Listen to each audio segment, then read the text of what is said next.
Hi everyone, today we will talk about how to fix Instagram error. Please wait a few minutes before you try again. To know how to fix Instagram error, please wait a few minutes before you try again. You should just go to settings and you will click. After that, in this page you will go to apps, default apps, app settings. When you will see this list, you will go down to find the application of Instagram, and when you will see this page you will click for stop.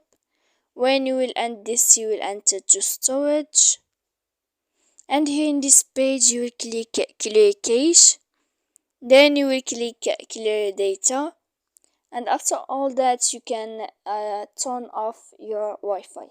So please don't forget to support us by like and subscribe.